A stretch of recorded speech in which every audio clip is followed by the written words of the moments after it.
Welcome to the Pandemonium Witches podcast, where the ADHD has just a touch of the tism, where the true crime is just as scary as the hauntings and unsolved cases, and the hosts never stay on topic for long. I'm Kat. I'm Rachel. I'm In. And I'm Meg. We are the Pandemonium. Oh, good morning. Good mornings. I have a feeling you're still exhausted. So very much so. Didn't you have like a fuckload of hours this week? Last week, yeah.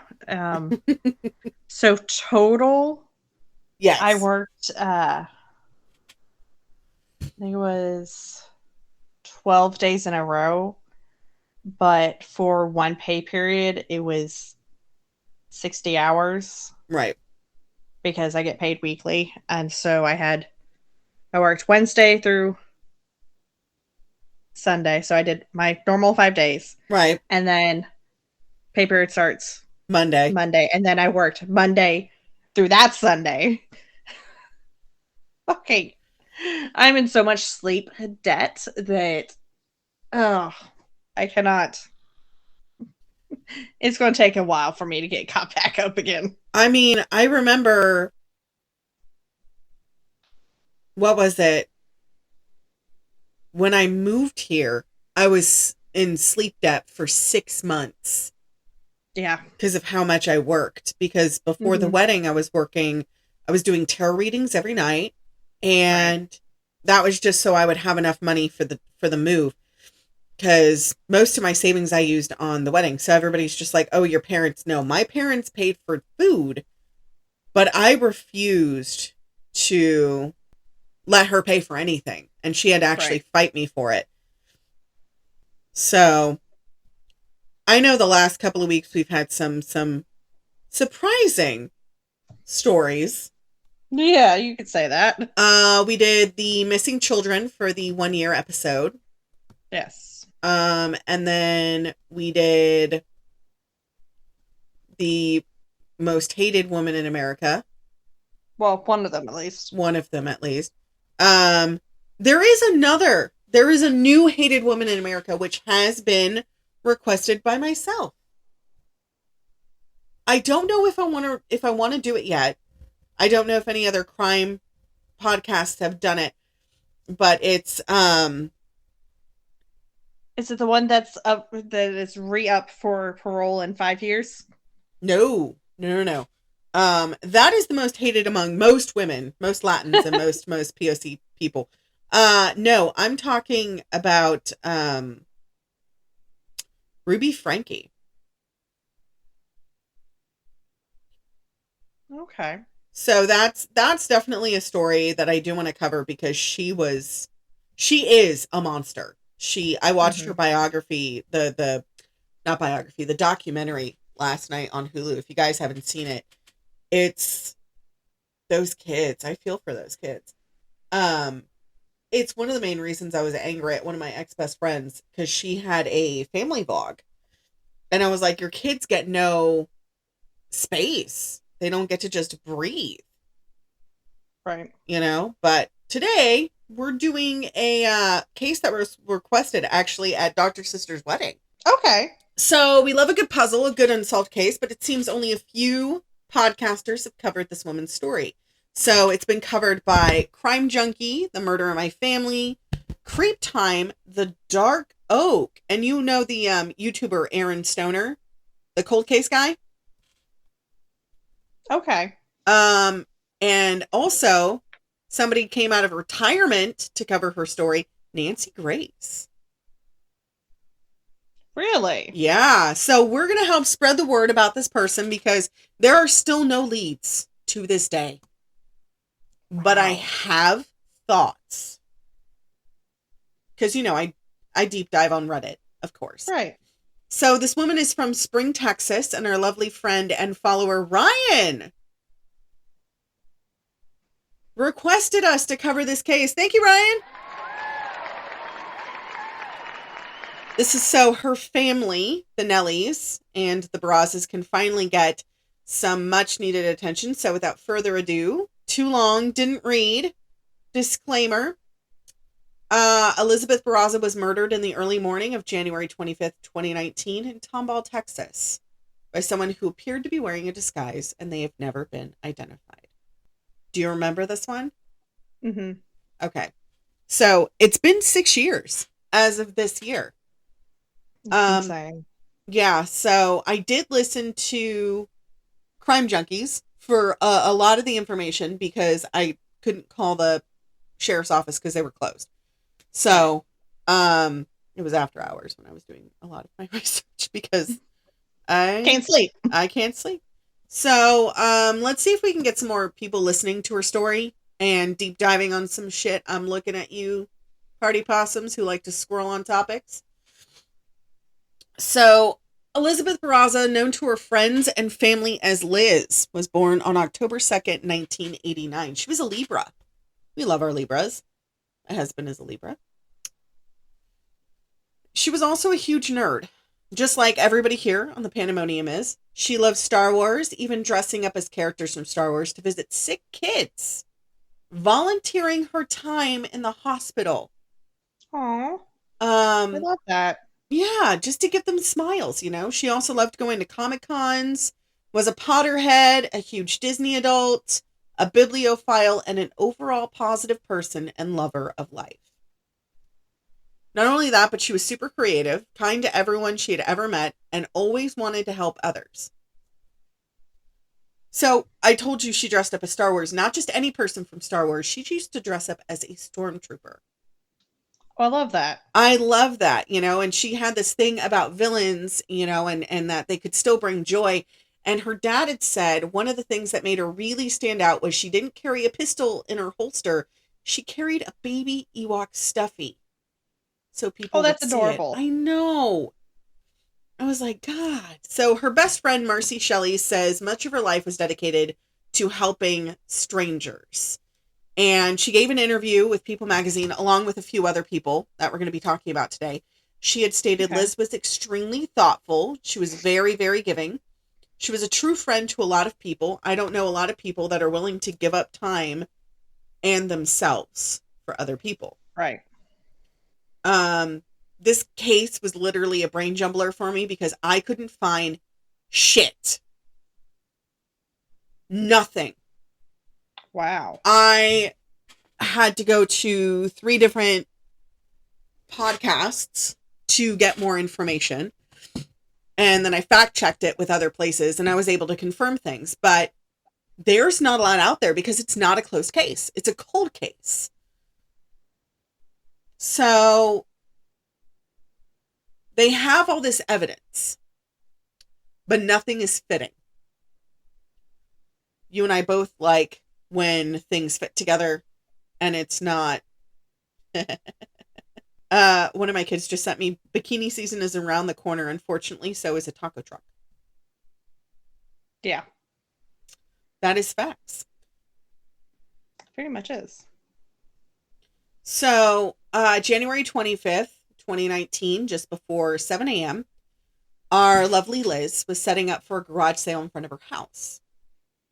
This wasn't a normal day. I'll get to that later. But around 7:20 that morning, her parents, Bob and Rosemary Nellie, were contacted by the alarm company about their house. Yeah. Liz and Sergio. They got a text message stating that the alarm had gone off and to contact the alarm company for further information. They know that their daughter Liz was holding a garage sale that morning, so her folks were thinking that maybe she accidentally set it off, coming in and out, you know, when you have a garage sale. But why did she set the alarm? She's doing a garage sale. Right. I know you have questions about that, so we're going to talk about that later. Okay. So just put a pin in that. So her parents obviously called to check in on her, but she wasn't answering her phone. Like most people our age, our phone is literally attached to us. Right. We don't walk away without it. So since the alarm company couldn't get a hold of Liz or Sergio, her husband, they called her parents and told her that something had happened and they needed to get down to the house quickly. So it's still early in the morning. Her parents are I think, retired. And they had to put on some clothes and get over there. They were probably in pajamas or something. So Liz and Sergio lived in Tomball, Texas. I live in Texas. I didn't even know Tomball was a town. And I looked it up. It's 2.5 hours from Austin and only 15-minute drive to Liz's parents' house. Okay. So Bob stated to reporters that the entire morning was just a blur and that he remembers talking to Sergio that morning on the drive to their house. Sergio worked as a crew chief for his dad's flooring company, and his dad's name is Oscar. Okay. And he had told them that he had left roughly around, 6:50, 7 a.m. And he had told them that, Bob and Rosemary, that he had gotten an alert on his phone, and when he looked on the doorbell cam, he saw police tape and cops there and used the speaker on the camera to ask them what was going on. This rubbed me the wrong way, because if, let's say, something happened to Josh and I'm out and I get a little thing, I do look, if we get somebody that visited the house, I do look on the doorbell camera. If I see somebody there, I'm going to go, hi, how can I help you? Right. So Sergio finally got somebody's attention in the police force. They wouldn't tell him what was going on. They just said, you need to come home. Right. They did tell him he needed to get home right now, but they didn't tell him anything else. I mean, because they can't verify that that's who he says he is, but also because how do they know that he's also not suspect and everything? So they need him to come back to the house so they can get things together. So her parents finally get there. Bob and Rosemary see that the entire neighborhood is covered with emergency personnel. So like ambulances, cops, fire trucks. First responders told them that a young woman was airlifted to the local hospital. So the local hospital is like driving distance. It's almost an hour away. Mm-hmm. So as they get close to the property, Bob and Rosemary realize that it's their daughter's house. So they are trying not to ask any questions, but they see a blood trail going up the driveway. So of course they're concerned. And that's when the police finally admit to them their daughter's been in an accident, something happened. But they don't give any details. Right. Because obviously everybody's a suspect until they're not. Right. It's ongoing investigation. Hold on 1 second.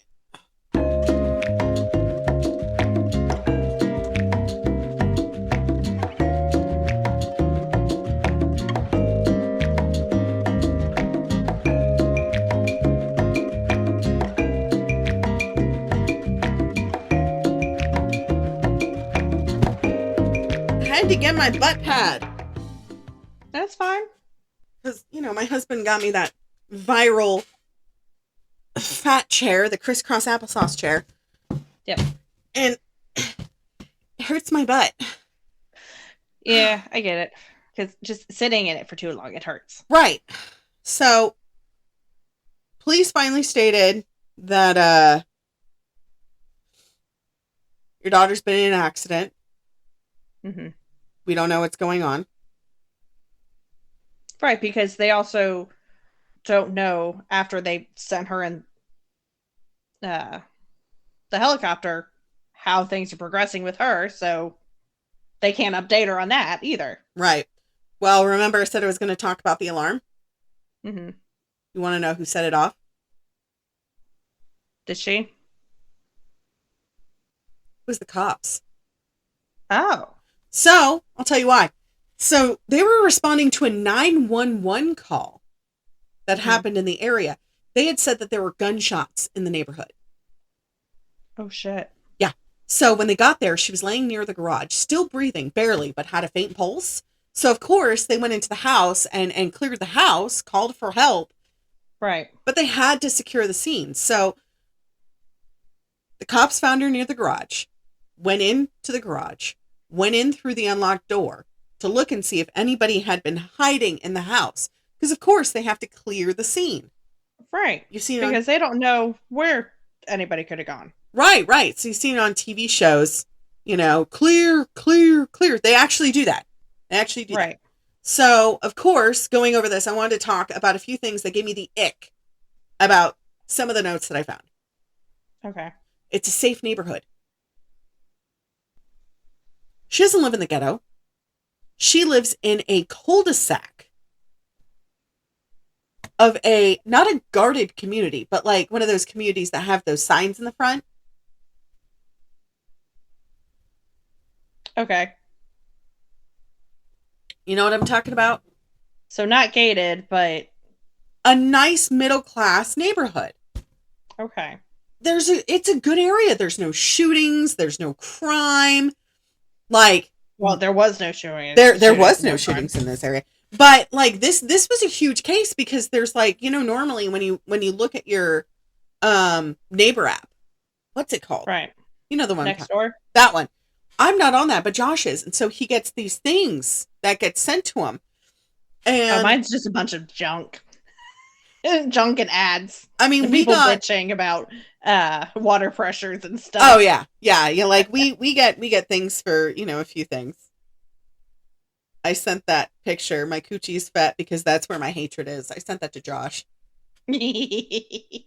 So finally, after a while, like it doesn't say in the police reports, but it does say a while. It's been a while since Sergio got there. So right. Police asked him to stay nearby so they can ask him questions. So Sergio's mom finally shows up and stays with him. Liz's parents rush to the hospital at this point. You okay? Yeah, a piece of my nail polish popped off and it attacked me. It did. It flicked you right in the face. I know. I wasn't expecting it. Anyways. I too would like to glow like a glow stick if I get cracked like one. So Bob and Rosemary rushed to the hospital. It took them 40 minutes to get there, and she was care flighted there. So that way they can properly, because she had some wounds. We'll talk about that in a second. Mm-hmm. Everyone who is anyone, especially those who are in the medical field, know every second counts. Yep. So they finally arrived at the hospital. Doctor sat them down and told them Liz is not going to make it. Right. Because she was shot point blank 4 times. Jeez. So she was shot twice in the chest, once through the side of her neck, and once to her head. That's personal shit. Police know that Liz is alive, but it's only a matter of time before she succumbs to her injuries, and it becomes not just attempted murder, but actual homicide. Whoa! Hold on. I did an oopsie. There we go. I was like, what the fuck? It was just... I went to go open the chat and it was just like, bloop, change. Because if you click too far over on the right, it says join. So... I know. Well, talk about a temporary break. My bad, guys.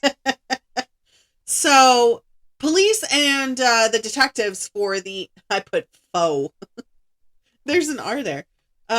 For the Harris County Sheriff's Department. This is not just Harris County. It's like Houston, the main area over there. Okay? Right. So, the detectives start to work the case, and Detective and Deputy Michael Ritchie led the official investigation from the start.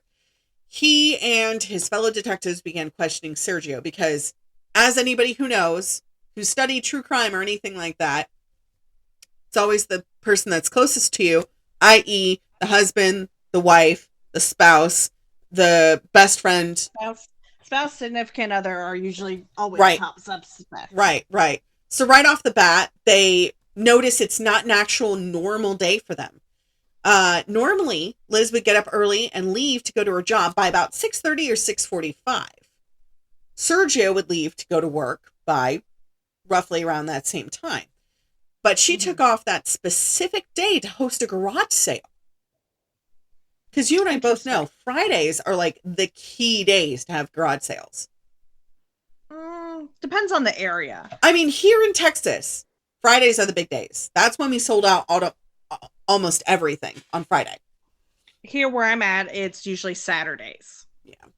In California, it was Sundays. Really? Interesting. Everybody handing it up after church? Yeah. Are you kidding? I opened at 6. This was, oh God, 12 years ago. I opened at 6. And then I think it was around 8:30. I DoorDash donuts. And so around like 8:30, that's when everybody started to slowly trickle in. And by like noon, everything was gone because it was before I moved. Okay. So it was like 3 or 4 days before I moved. I literally put a thing on Craigslist and I was like, yard sale, best offer. Everything is just give me your best offer. And I remember somebody offered for my futon. I bought it for $100 and he's like, I'll give you $250. And I was like, sold, take it. But I also, that's $150 profit.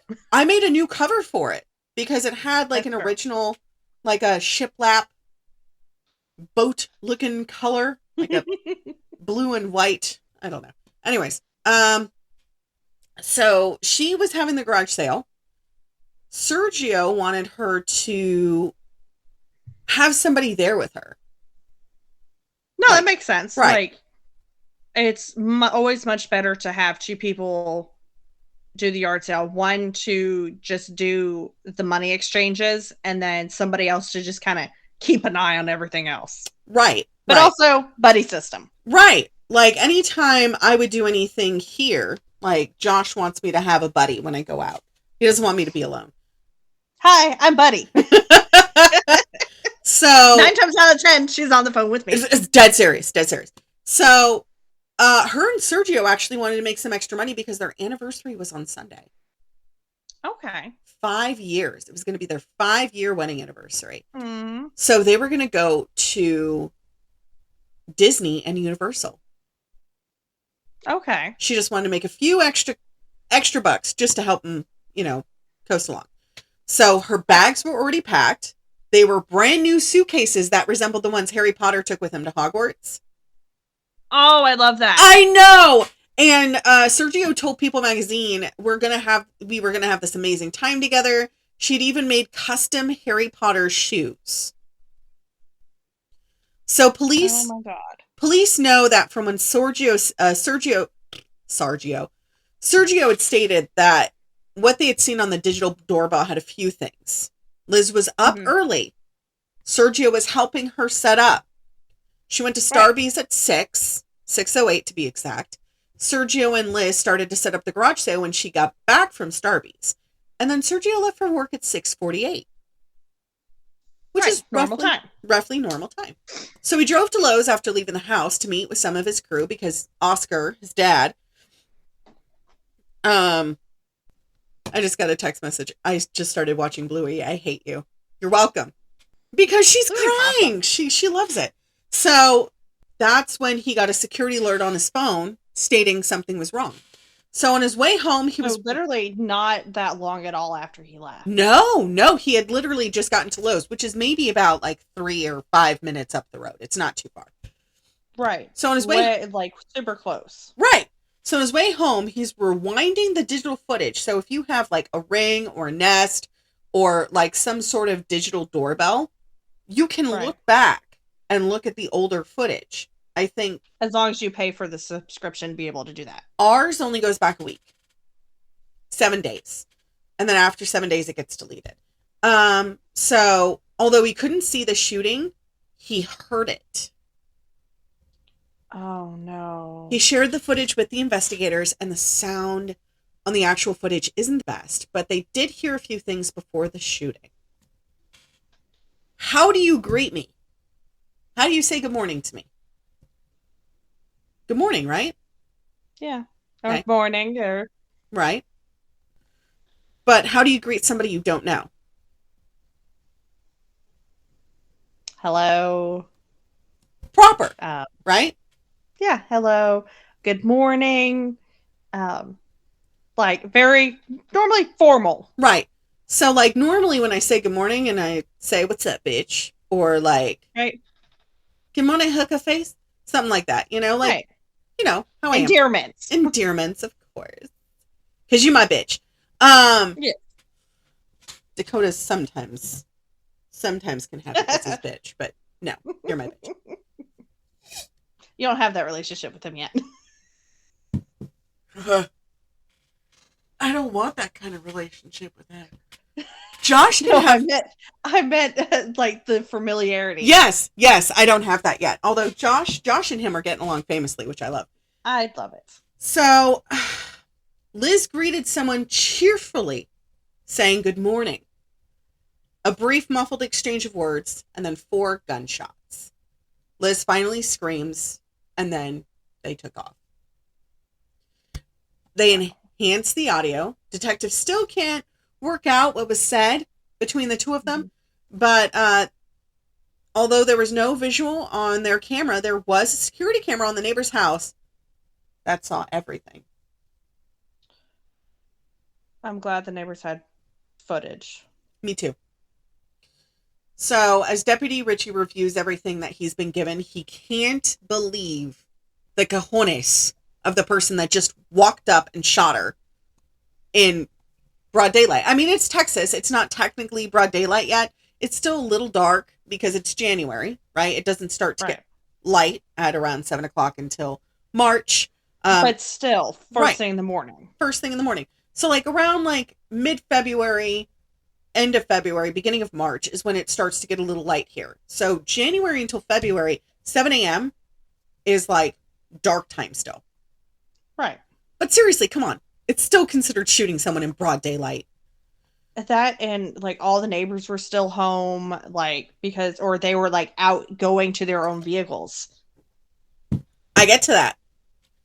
So even though the neighbors were home or getting ready to leave, nobody saw anything.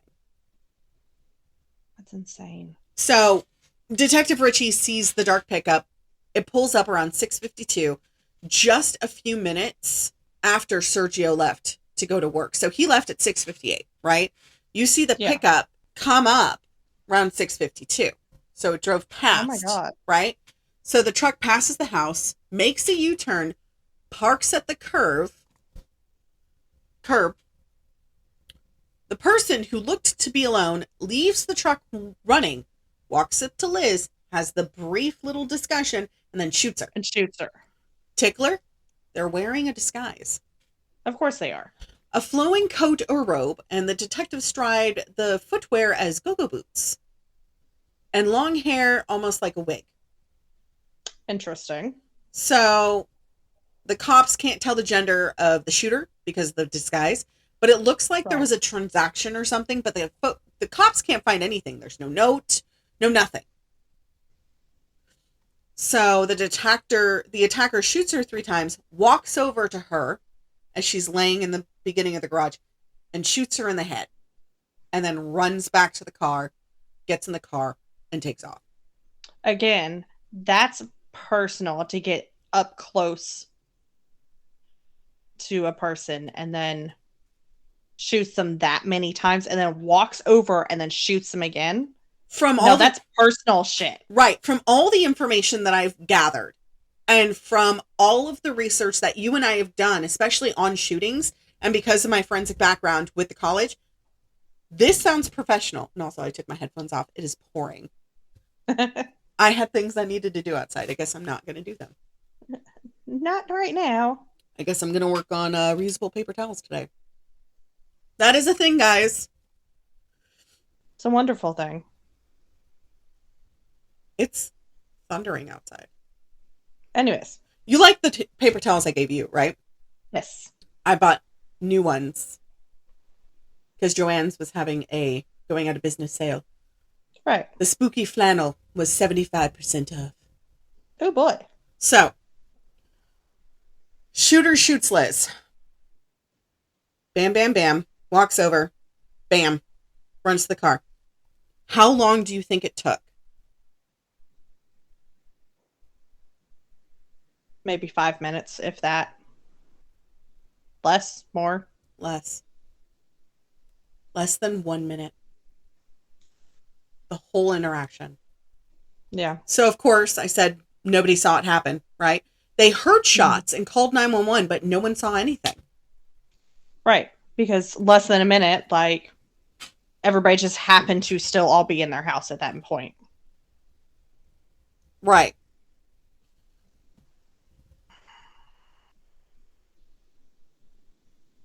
I hate it. I know. Me too. So, of course, there was one great point about this for her, justice-wise. The neighbor across the street with the security cameras, he's the one who called 911. Good. He saw the neighbor. He saw the truck. He was able to tell them the make, the model, and the color. Awesome. A Nissan Frontier, and almost positive it was black, but it was a very dark color. In less than 2 minutes, while he was on the phone call with dispatch, the attacker came back. They circled back around. This is where it starts to get weird. It's already weird. But they drove past the house again, didn't stop. They just drove past. No one saw the license plate or anything else to identify the truck or the attacker.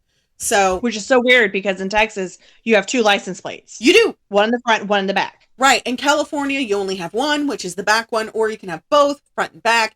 Virginia, same thing. You have to have both, front and back. But like Oregon, Washington, Nevada, New Mexico, you only have to have one on the back. Florida too. So this is weird, right? Yeah. So Richie was super optimistic that something was going to break open for them. They were going to get a break in the case. Big thing of evidence. Something. They had constables on the scene and put a bolo out for the Nissan Frontier, and they were there within minutes of the shooting. Mind you, cul-de-sac, private neighborhood. One way in, one way out. Where's the car? It's gone. It's gone, right? So from the time police arrived at the shooting, it had been less than 10 minutes. Per the main detective, Detective Richie, he said the whole thing was planned. It was far too professional. Oh, yeah. She was targeted, and it was too professional for it to be a random killing. That's why I said it seemed personal. Right, and plus it was weird how the driver had gone up, and instead of just stopping in front of their house, because the driver's side door was where their house was, the driver had gone up and turned around.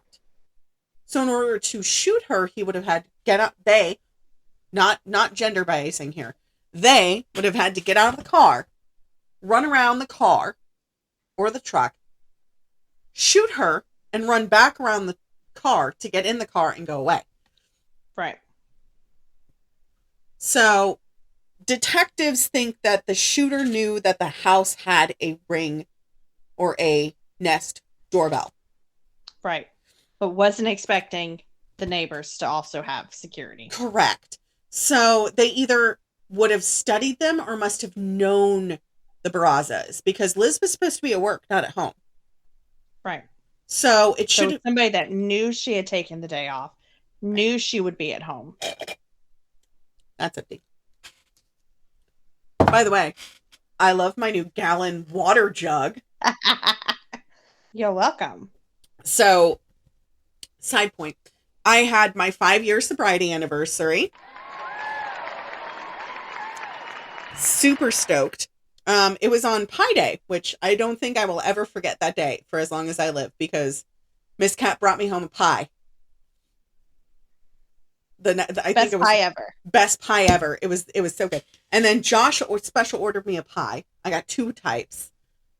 He had one to himself and I had one to myself. I couldn't even eat the whole thing. It was so good. But so anyways, Sissy sent me, I got a bunch of great presents. They're all amazing. But I now have a gallon jug. 64 ounces. 64 ounces. And it is dishwasher safe. It is. It is. I've ran it in the dishwasher a few times because Yes.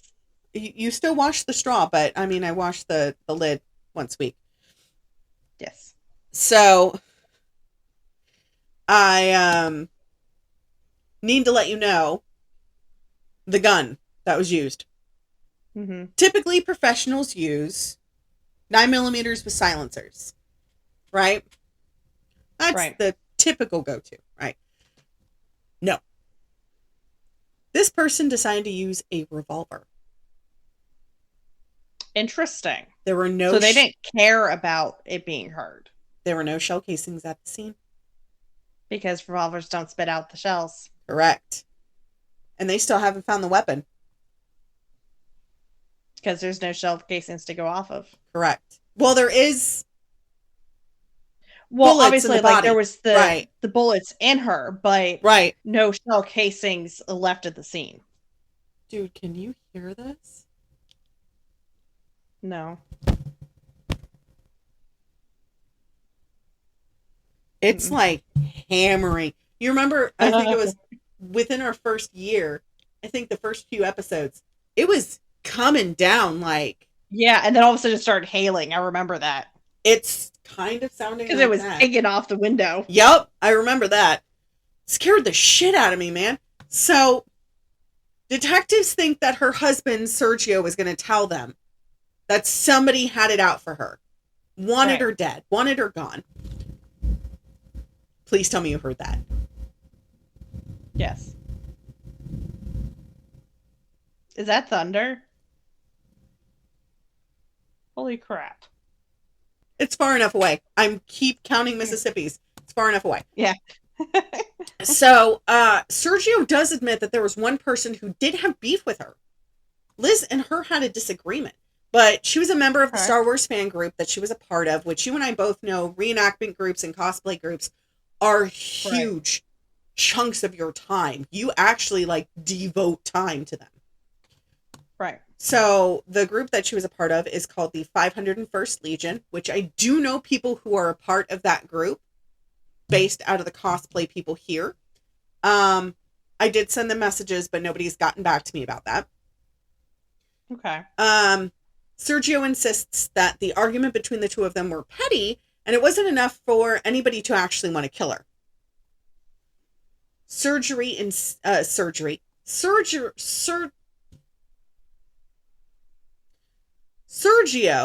I am sorry. The husband. Yes.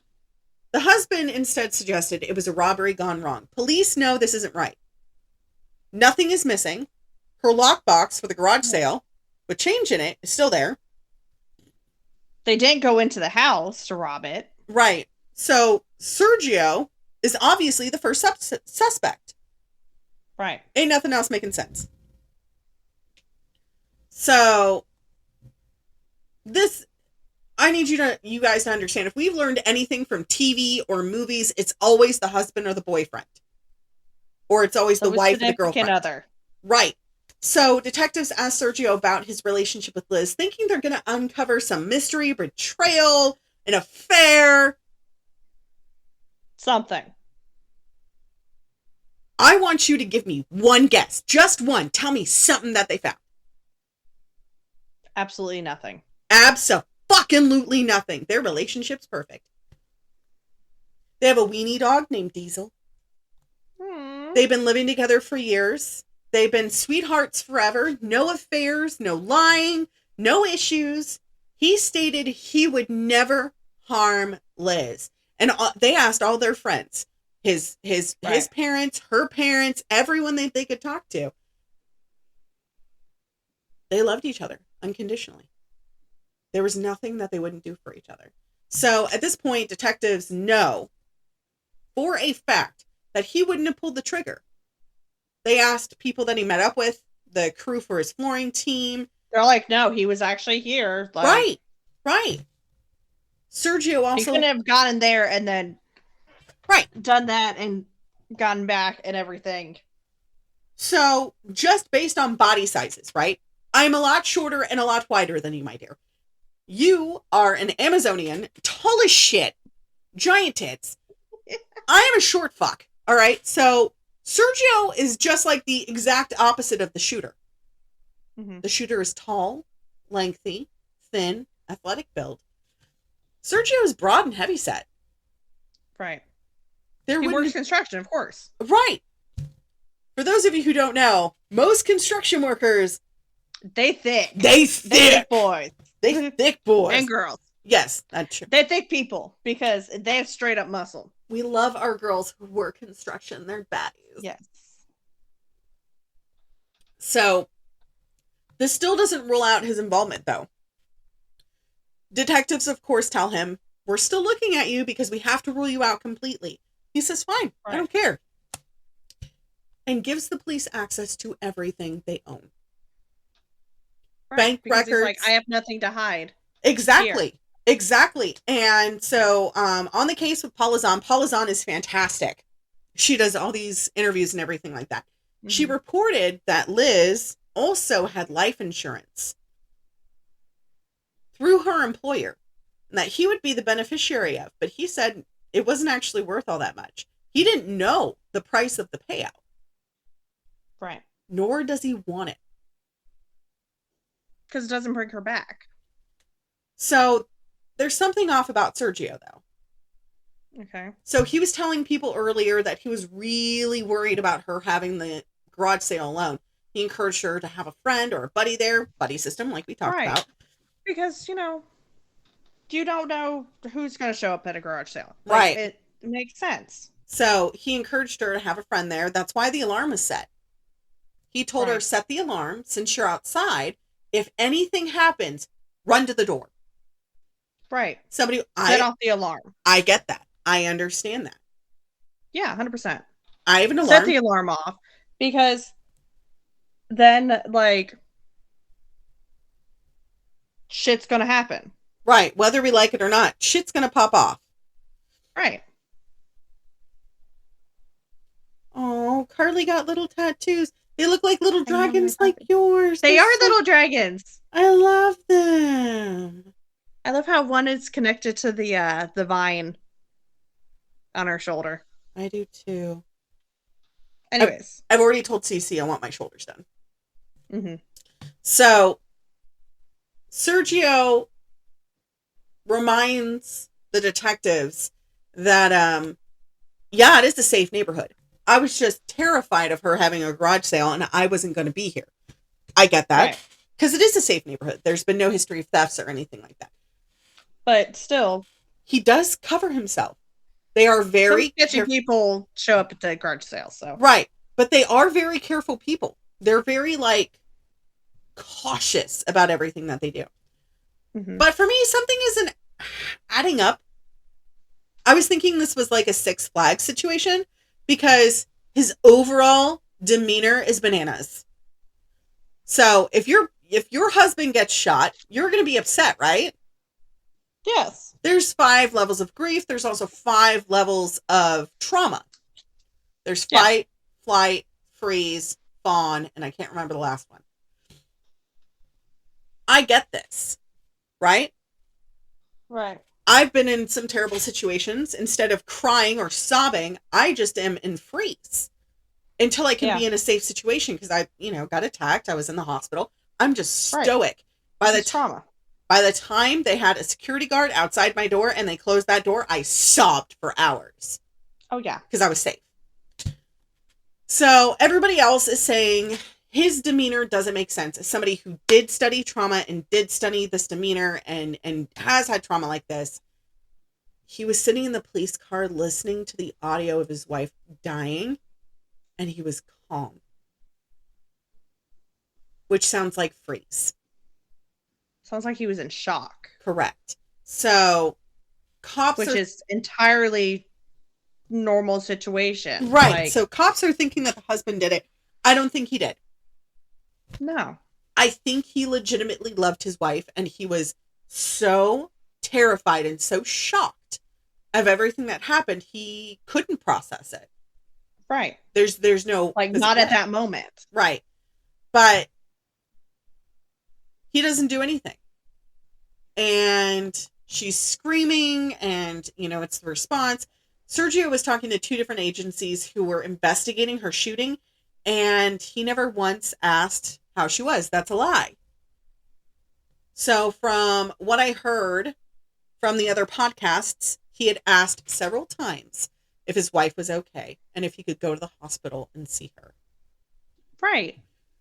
Because he wants to see his wife. Right. Like, because last time he saw her, she was perfectly fine and alive. And then now she's not. So detectives are finally done asking questions, giving him the 3rd degree, going through all of his stuff. He can go. Did he go? Probably not. No. He hung out, talked to the neighbors, trying to figure out what the media was saying. I don't think at this point he actually knew that Liz wasn't going to make it. Right. I He think... probably just thought she might still be in surgery. Right. Right. And so there's not much you could do when somebody's in surgery but wait around and right. Anxiety filled. So him talking to the neighbors, trying to figure out like what was going on in the short time period that happened that he was gone. And it makes sense. Yeah. They don't see it that way though. The cops didn't process it that way. Seeing him run out the door, going straight to her, trying to figure out everything. That's what we see in movies and everything like that. Like when it comes to, like, for instance, one of, this was back when I was living in Virginia. Emily had to go to the hospital. I get called. I was her emergency contact. I get called. First thing I do is she safe? Is she dying? Is she bleeding? Right. They answered no to all those questions except for the is she safe? She's safe-ish. Okay. I'm going to ask. Yeah, I'm going to ask my boss. I'll be there in 20, 30 minutes because I am at work. Fruffy! Giant fucking fur ball of fluff. Yep. So, of course, I get not running out the door because you have to finish what you're doing first. But oh yeah, we've talked a ton about Sergio. But also, he's like, I don't want to leave the house with unsecured at this point because I don't know when I'll be able to get back here. Right. And just because they're done questioning him doesn't mean that they're done with the scene of the crime. So he's like, I can't lock up my house and go to the hospital. So what do I do? And I can't just have somebody be like, oh, hey, watch my house while I go up to the hospital because I don't know how long I'm going to be up there. It's a shit show. Right. So we talked about Sergio. Let's go back to her parents, Bob and Rosemary Nellie. They're still at the hospital at this point. It's been a few hours. Right. Liz is registered under an alias just in case the shooter knows who she is and is coming back to find her. I mean, that makes sense. I've had that done to me too. I get it. The thing is, they don't think Sergio did this. They trust Sergio. Right. I can see this too. They know that he loves their daughter. They know that he wouldn't do anything to harm her. And they've known him for years at this point. Right. They know how good the relationship is between the two of them. So they're like, we have no reason to suspect him. I don't either. I don't think he did it. We'll get to that in a second. Sergio and his mom finally make it to the hospital. It's not until that afternoon, so it's hours after she's already been airlifted out. Sergio and his father sit down together, and her father sit down together, and they decide to do one final act on her behalf because she is being kept alive by life support at this time. Mm-hmm. So her family rarely left her side and didn't leave to do anything. So they decide on behalf of Liz, they're going to donate the viable organs that she has, which is, great. So everybody on the organ transplant list that she donated to combined 22 years. They received a heart, liver, her kidneys, and her corneas. Right. She was finally declared dead the following day, Saturday the 26th at 1:40 p.m. And then they were able to harvest her organs. They don't declare her dead until they take out the heart. Right. So Deputy Ritchie comes to the hospital, ends up showing them the clip of the shooting that was recording from the neighbor's cameras. But it was censored. He was hoping on some off chance they may recognize the person that walked up to her or recognize the truck. Right. Nobody did. Nothing. They did say after listening to the audio that she didn't know the shooter. Like we were talking earlier. If she did know the attacker, she would say, "Good morning, Rachel," or "Good morning, M." She would... Or, "Oh, hey, how you doing?" Like, right, you know. Familiar talk. Right, like, "What's up, hooka?" So, oh my God, I haven't seen you in so long. How have you been? How's family, friends, whatever? Nothing. So, after a while, the shooting video started to make its rounds on the media and it went viral. Yeah. So because they're trying to find any information. Right. So 6 years ago, believe it or not, 6 years ago was right before COVID started. So this was before the huge rise of TikTok. It was on Facebook Reels. I went looking for it. I couldn't find it. So I think obviously it got taken down after a while, but probably it was a help and it was able to help rule people out, but it wasn't given a ton of leads, you know? Right. So Liz was a short woman. She was a little taller than me, which is not saying much because everybody's taller than me. She was 5'2". The suspect was between 5'4" and 5'8", athletic build, between 140 and 175 pounds. Okay. They still don't know the gender because, again, they had the disguise on. Right. So, the car. Now, I told you I was going to talk about a little bit more about that earlier. So, it was seen in the neighborhood around that area, 2 o'clock in the morning. But it wasn't seen again until 6:58. So, I'm sitting there thinking, do they live in the neighborhood? Were they scoping it out? Or did it just come by, right? So, without the plate number, they can't be sure it was the same Frontier because remember, they couldn't see the plate number on the original one. The second footage is super grainy, so they can't make out the plate number. But they didn't drive past the Barraza house because, again, there's a camera on the house. I think they knew that. So, when the Frontier returned later, before it pulled into their neighborhood, they pulled into a preschool parking lot near the subdivision. Then they pulled out and headed towards the street where they lived. Instead of turning right to go to the house, they made a left, made a U-turn, and parked. Turned off their lights, and kept the car running. Interesting. So I think they knew that Sergio's time, like if he forgot something and just left the house, he would come back. So that's why they did that. So we talked about Sergio's job. We talked about Sergio. Let's talk about Liz's job.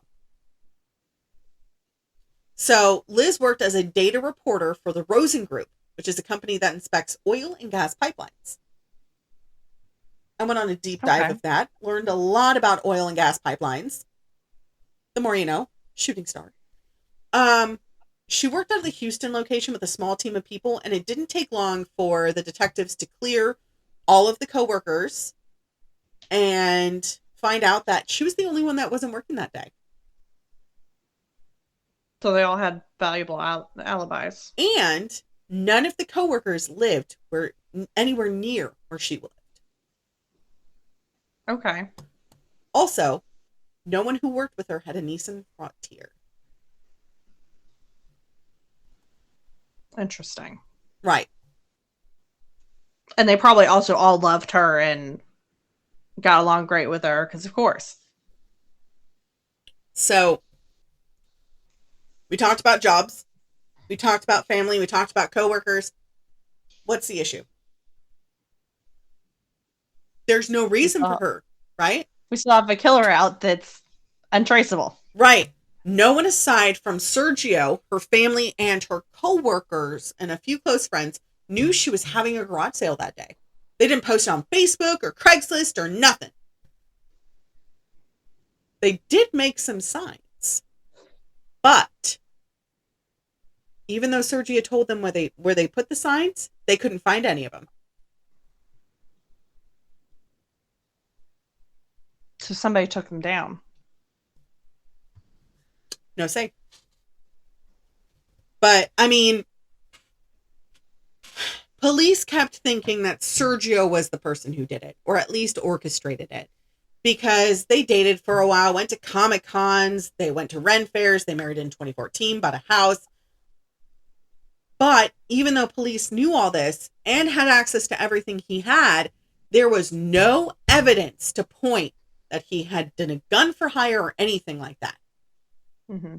So he was, for all intents and purposes, he's not being looked at anymore. Right. They eventually decided they wanted to do like a cell phone bank, but we'll talk about that later. Okay. How they manage their money is kind of like how me and Josh do.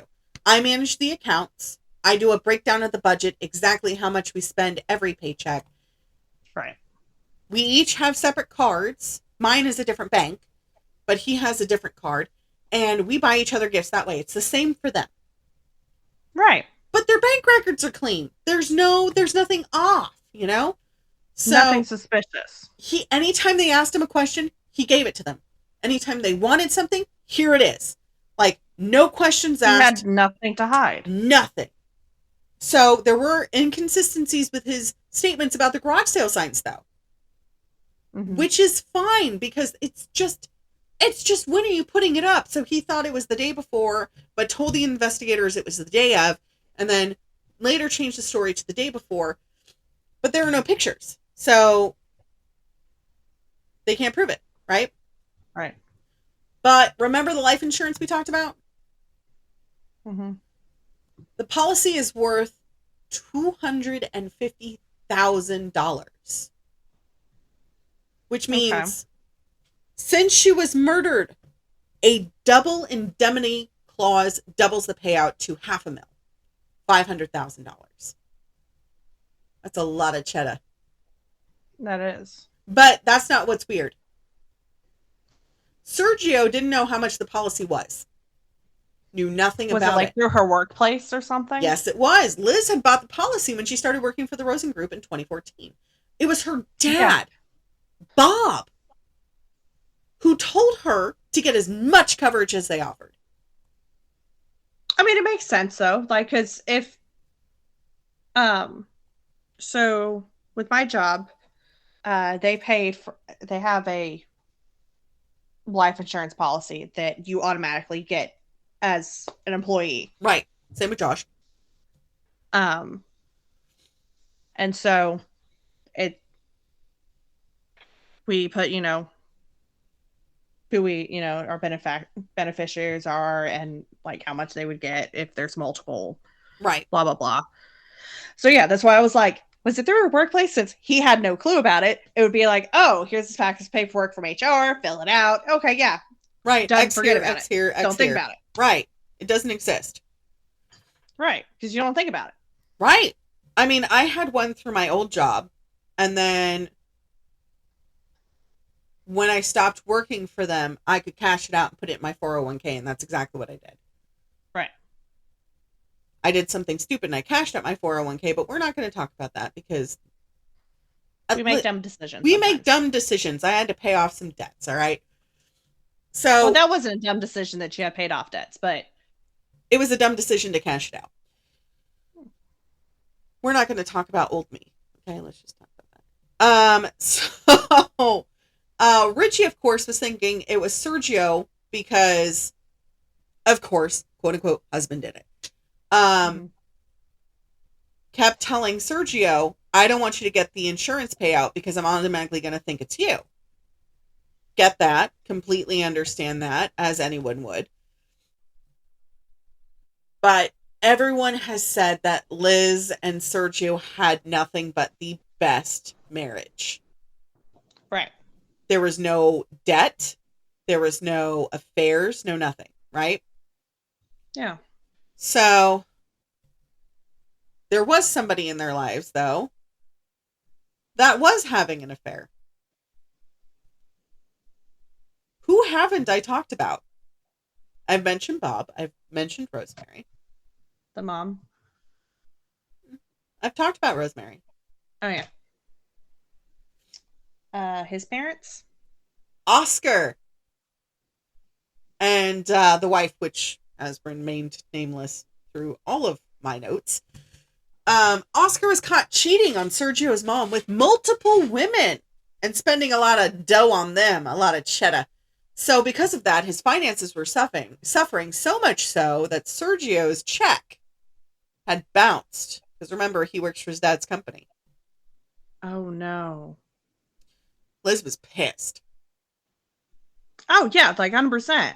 So much so, she had voiced her opinions to her father-in-law. Because that can also affect her security clearance. However, they weren't hurting for money. Liz was upset at Bounce, but I mean, they had their finances in check. So, right. But it, it can affect her job with right. Her clearance and everything. And it also, it looks bad. It does. I mean, from the notes that I got from like Crime Junkie and from Paulazon, from People Magazine, from Aaron's YouTube, all of them are thinking like there's no reason why, I understand why Liz got upset, but I don't know why she was so mad. We both, Rachel and I both have had jobs where we had to have that specific security clearance. When I was working at that one hospital, the mental health clinic, yeah, I had to drop my ex because I found out that he was a felon and he had lied to me about it. And I was like, I'm not having you risk my security clearance. I don't care how cute you are. I'm out. Right. And my boss was like, we found out this guy was, dating you. And I was like, nope, we broke up 2 nights ago. Like, not risking it.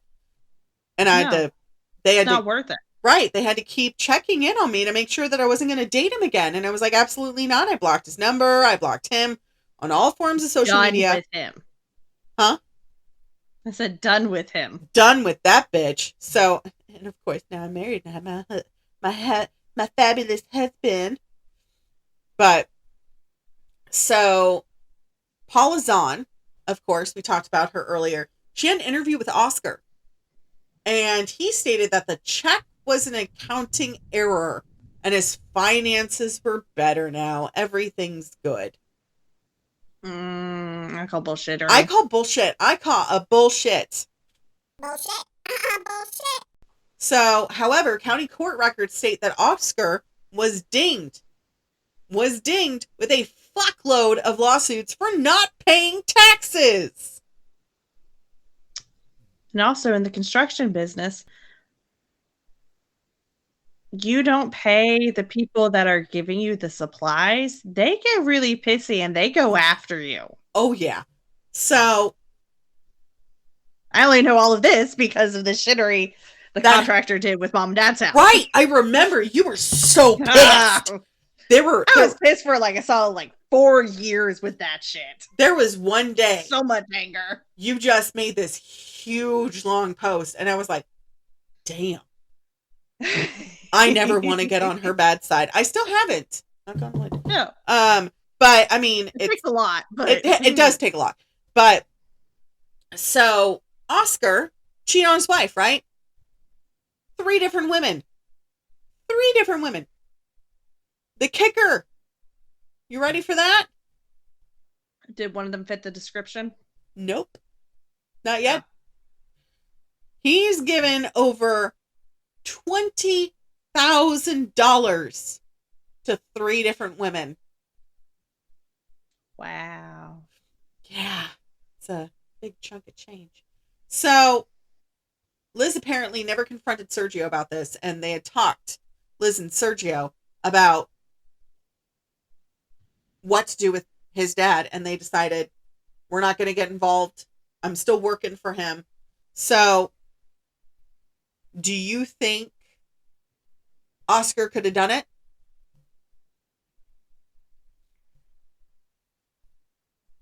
if he didn't have something to do with it, he knew something about it. Right. And that's my thinking too, especially when we get to the end.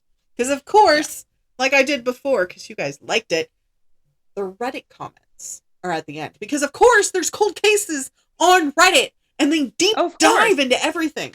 When I tell you, because ADHD and autism fueled dives. Yes. So of course I went on an ADHD autism fueled rabbit hole for 12 hours researching this one topic, just one day, just hunched over my desk. And he's like, "Are you okay?" And I was like, "My back hurts." And he's like, "You need to stop doing that." And I was like, "Never." So the shooter is an Oscar. He did a polygraph test and he passed. We all know how reliable those fuckers are. Right. And it's no longer applicable in court. Yep. However, Paula Zahn even asked Sergio, "Do you think your dad did it?" And he said it might be. He might know something. So they can't find anything linking him to the murder, anything linking him to her death, even though he had made some serious questionable decisions in his life. There's nothing to link him to it. So at this time, it's been months in the thing. People have ruled out. They're not moving. It's finally gotten to the point where it's cold. February 6th, they have a press conference and offer with Crime Stoppers a $20,000 reward, leading to the arrest of her killer. Not of information, but to the arrest of actually somebody who's done it. Bob and Sergio plead with the public for answers, and I actually have a clip if you wanted to hear it. Okay. Crazy, man. And that was brutal. The only thing in my mind that was worse was walking into the hospital room, because there was no denying it when we did that. Do you think it will ever be solved? Yes. The FBI and the Texas Rangers are now assisting with the county's investigation. Detectives tell ABC 13 no one has been ruled out as a suspect. Liz's parents continue to update a website dedicated to the case. They are committed to preserving her legacy and reminding the public about the $50,000 Crime Stoppers reward that could be theirs with the right tip. All of it giving this heartbroken father purpose. This is how I get the people that did this off the street, because I would not wish the last 5 years on anybody in the world, because someone somewhere knows what happened. Jessica Willey, ABC 13 Eyewitness News. So when I tell you, my heart goes out to both Sergio and her parents. Same thing with Rachel's case. I cried on that one. Jesus Christ. I know. Your emotions are all out of whack. Yes. So, like, that whole thing just... So, Bob and Sergio pleaded with the public. There was another audio clip, but that's the most recent one, which was one that was done last year. So, Detective Richie knows that the family is so frustrated. They have the Nissan information. They got the information from the DMV, from Harris County, and from the surrounding areas. There are over 1,000 Frontiers. Yeah. And the most popular color? Because is that color. Yep. So if they had even gotten even just a partial license plate, it could have narrowed it down so much. Right. Well, they did end up narrowing it down by talking to a Nissan salesman who looked at the audio and the video. It's a 4-door Pro 4X crew cab, circa 2018 to 2019. Okay, so that narrows it down a good bit. Yes. So the registration only has basic information, so they had to go flat-footing it and find the trucks on cameras in the area. But even that goes nowhere because the original truck has decals on it. And it's not something you can just razor blade away. You know, they're... Oh, no. It's like stuck on there real good. Prominent, right? So There weren't any stolen Frontiers or license plates from anyone, but remember the doubling back? Mm-hmm. So the person drove into the main entrance of the neighborhood, the subdivision, before turning around, coming back, driving past the house, and then leaving. So I talked about the dumps, the phone dumps. They didn't have enough to get a warrant from the DA. But you can do it with geofencing, which is a specific area just for that one little... Right, they triangulate it. Yes. So he did do geofencing of that area. Did it turn up anything? Maybe. So in 2020, they got a result, a ding, stating this is who was in that area. It was a phone of one of the first responders. So this means the killer didn't have a phone. Or at least had it on airplane mode. Right. Or had it turned off. Correct. So the last time they saw the truck was driving into a dead end of the cul-de-sac. However, for this particular dead end, it wasn't completely finished. So there was still like a green area. So Did they get tire tracks? They're thinking it went off road. Of course, you know, with weather and everything, they didn't know it was a little too late. But they're thinking it went off road and maybe it went that way out into the main street. Mm-hmm. Sergio could not go back to his house that he shared with Liz. Understandable. I completely get that. So he lived with Bob and Rosemary until he and Bob eventually listed the house and sold it. Right. Because he probably just went back, got clothes, collected their dog, and then left. I don't blame him. Right. I don't either. Because everywhere he looked, he saw her. Right. He'd look outside in the yard and would just be filled with guilt that he wasn't there. I know that they did take the blood off the driveway. And for those of you who don't know, the only thing that gets blood out of concrete is Coke. Yep. Coca-Cola. You drink that but shit. Still, knowing that that's where even though, because by that point that he got back to the house, the blood was still on the driveway. So no matter what he did, how much removal they did, he would still see it in his mind. Right. Well, he did start dating again. Oh. I'm happy for him because I mean, like, she would definitely want him to be happy and not want him. Oh, yes, 100%. So the public is obviously distraught. I mean, you and I were both having questions about the Rachel Hansen case that we had covered, but that's also because it was, for me, because I talked to her mom, I was so personally invested in it that I was like, screw him for moving on. Now I get it. I get it. You know, after doing so many of these cases, I get not wanting to have to live in that shadow anymore. Yeah. So he started dating again, and Bob and Rosemary are obviously happy for him, but it's hard, you know, because he's the last line that they have to their daughter.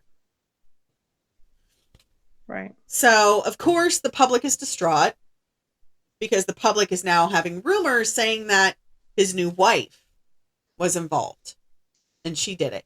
However, Sergio and Amber met on a dating app in 2020 and they had known each other since high school, but they hadn't talked in forever, kind of like how me and Josh were. We had like years where we went no contact.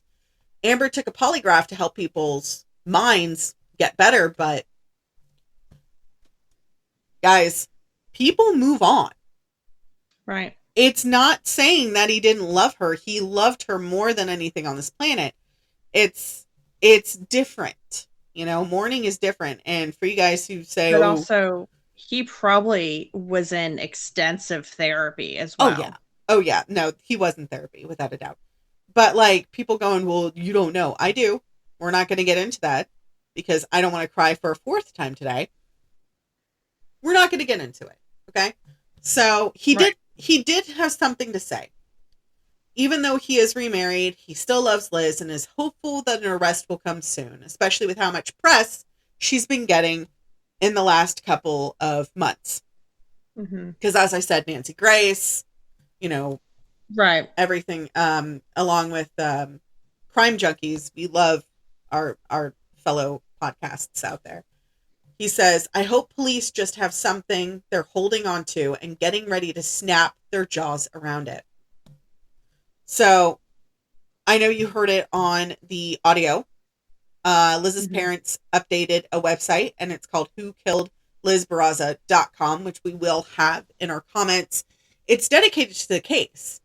They always make sure the information is correct, which is where I got a good chunk of my information for today's case, was from the podcast that I listened to, from the YouTube, and also from their website, which was a lot of very good information. Right.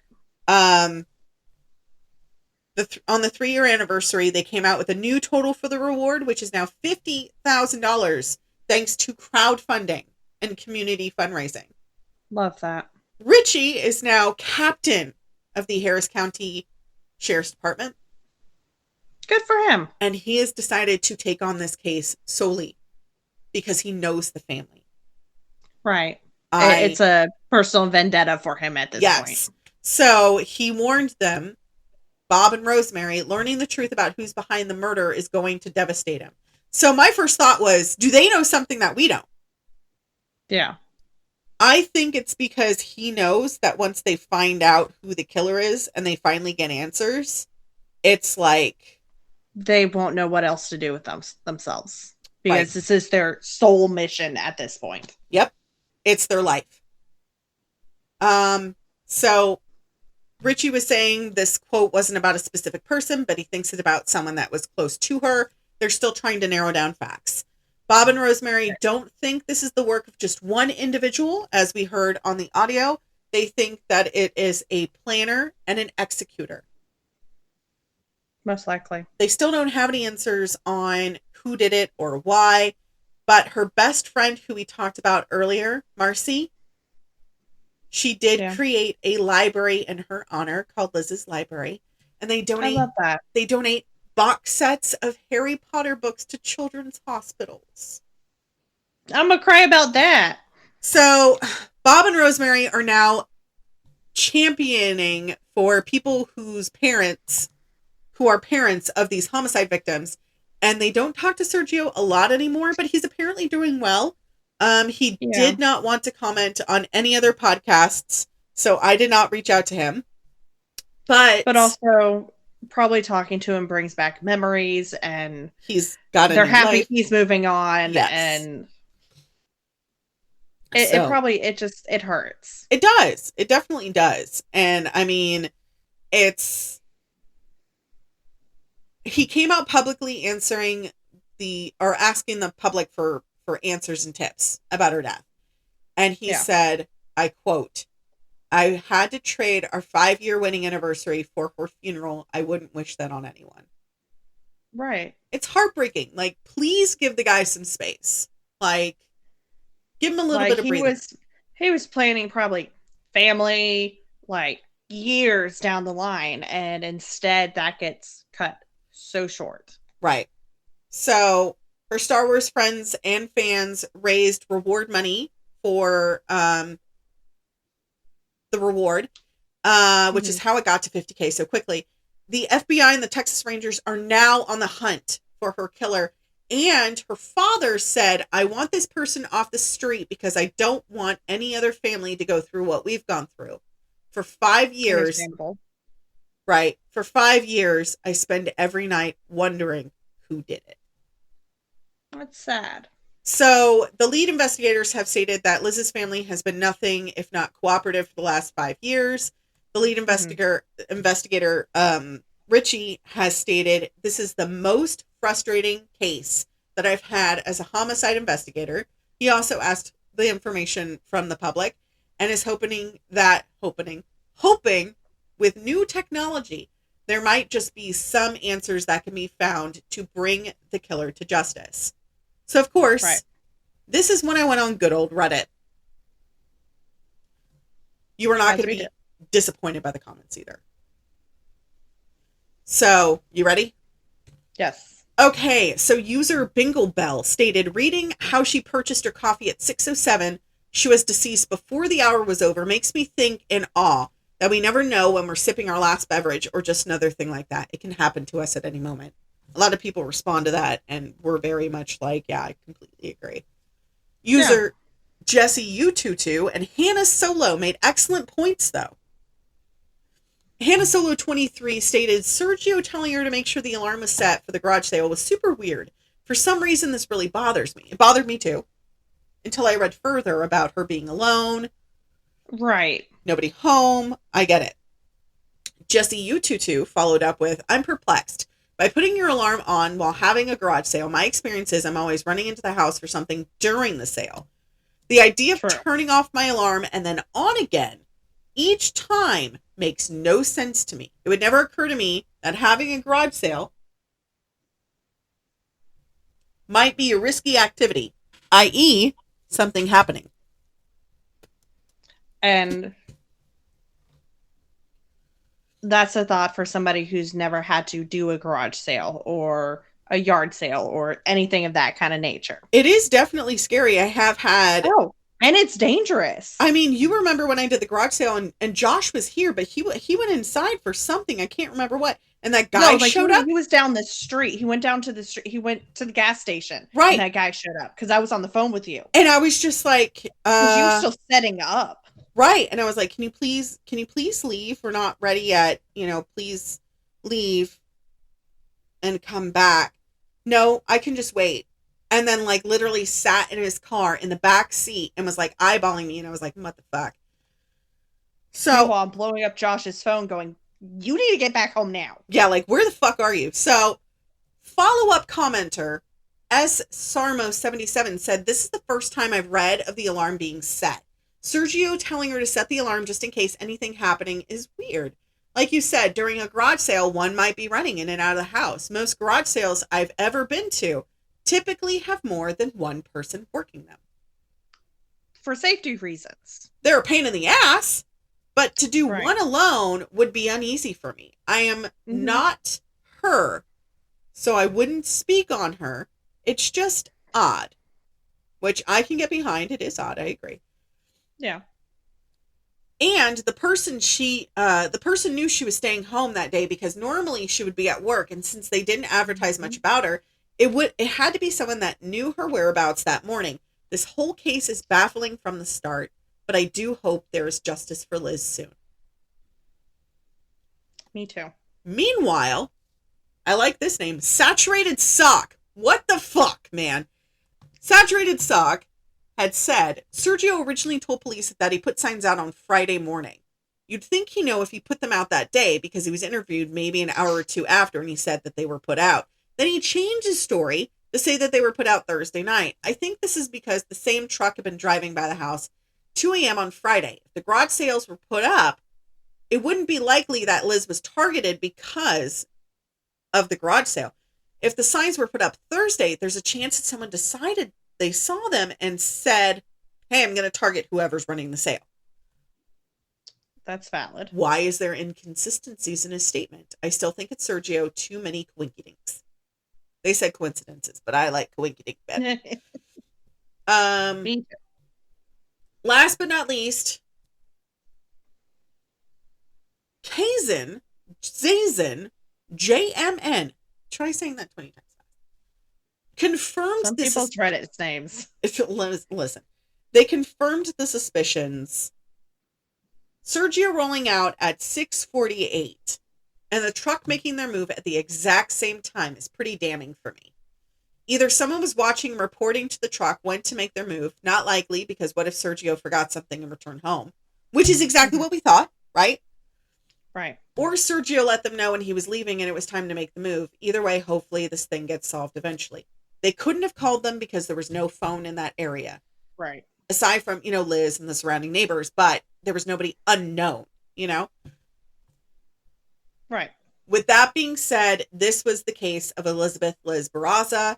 If anyone listening to this, we don't have a lot of followers, and that's okay. We have a lot of autism, ADHD fueled fuckers. So party possums, if you guys know something or anything about the murder of Liz, please call Houston Crime Stoppers, which is 713-222-8477. There is currently a $50,000 reward for information leading to the arrest of a suspect. Also, the money can be collected anonymously. That's a lot of coffee, guys. That is so much coffee and so many fucking tumblers if you bitches collect Stanleys. You can also contact the Harris County Sheriff's Office at 713-274-9100. Now, after researching about her case, I did donate to the website because you can actually donate on the website. I donated. It's not a lot, $5, but it's something, you know? Right. But that is the story of Liz Barraza. You doing okay? Yeah, I'm just sad for her family. Because it's like they probably thought like she'd have babies and grow old, and they probably, she probably had all the kinds of dreams and ideas for the rest of her life, and less than a minute gone. Right.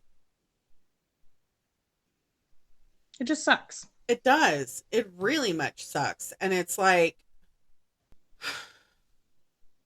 guys, tell those that you love them, and because you never know. right. You never know. Those might be the last words that they hear from you. This is why if I ever get into like an argument with somebody, if they're my friends, we've gone into one argument. Yes. I did not go to bed angry that night. I called you when you were on your way to work. I apologized. You apologized. We both said some hurtful things, and that's fine. But we worked it out, though. We worked it out. I never, ever, and Josh hates this, I never go to bed angry. We're going to talk about this. We're angry. Yeah. You need space? There's another 2 fucking rooms in this house. Pick one. We're going to separate, cool off, right. And then we're going to discuss this like adults, like rational adults. Absolutely. And work this shit out. And like, I've only been like in one argument with Dakota, and even that, like, we were just both overstimulated, and we just kind of snapped at each other. But like, we walked outside because we were at one of his friends' weddings, so we were like both really overstimulated, and walked outside, just kind of decompressed, and then we discussed, and we both apologized, and we were good after that. Like, we just had to get out of the situation that was causing us so much stress. Oh, was this the wedding? The wedding? Yeah. Okay. Yeah, and so like, but like, that's the only argument like we've ever had. Like, everything else we've, like, if one of us gets a little snippy at each other, we just take a step back and give you guys some breathing room. Yep. And then we discuss things. Right, as you do. Yes. And so, but yeah. Always talk things out, guys, because you never know what might be the last word said. I know, it's sad. Yeah. But yeah, so that was relatively very upsetting podcast. Very, very upsetting. And I mean, like, I'm doing the breakdown. Like, while I do these episodes, I like to do these descriptions. Yes. Just so that way they're ready, they're done. All I have to do is just copy and paste them. And the title for today is Murder Before Sunrise, the Unsolved Case of Elizabeth Barraza. It's a soft title. It's not one of our normal funny ones.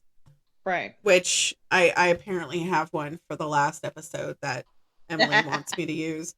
What is it? She texted Okay, that one was hilarious, though. Hold on. No, she said Willy Wonka's Murder Factory, Oompa Loompa Elderly Death for You. That's what she wants me to do. I don't think so.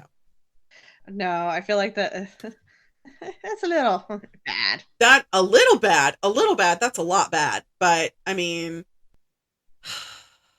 But yeah, that was today. So we're probably going to do a palate cleanser for the next episode. A cryptid or a haunted something. Rachel, you pick. We'll figure it out. You pick next episode. I ain't got shit. So, we'll get it sorted. Right. We'll figure it out. As always, stay feral. Bite the hand. And we'll see you guys next time.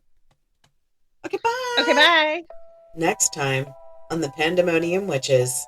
It's going to be a roller coaster of an episode, guys. Yes, so we're talking about something that was requested by somebody on the Pandemonium team. That would be Miss Emily. So We'll get there. we're going to talk about something that has been trending in the news on Facebook. He wanted me to come to his office and play with her so he could observe the child personalities playing with another little girl. I kept thinking to myself, because I lived in these areas, did I know him in some fashion, or did he come, like, just thinking about it gives me goosebumps. Like, I know it's cold, Right. but this, like... It's a different kind of goosebump. He had told his daughter he started killing in the 50s and made a habit of it from 65 to 99. Right on par with how this last week was. Listen, it wouldn't be a Pandemonium episode if something didn't happen with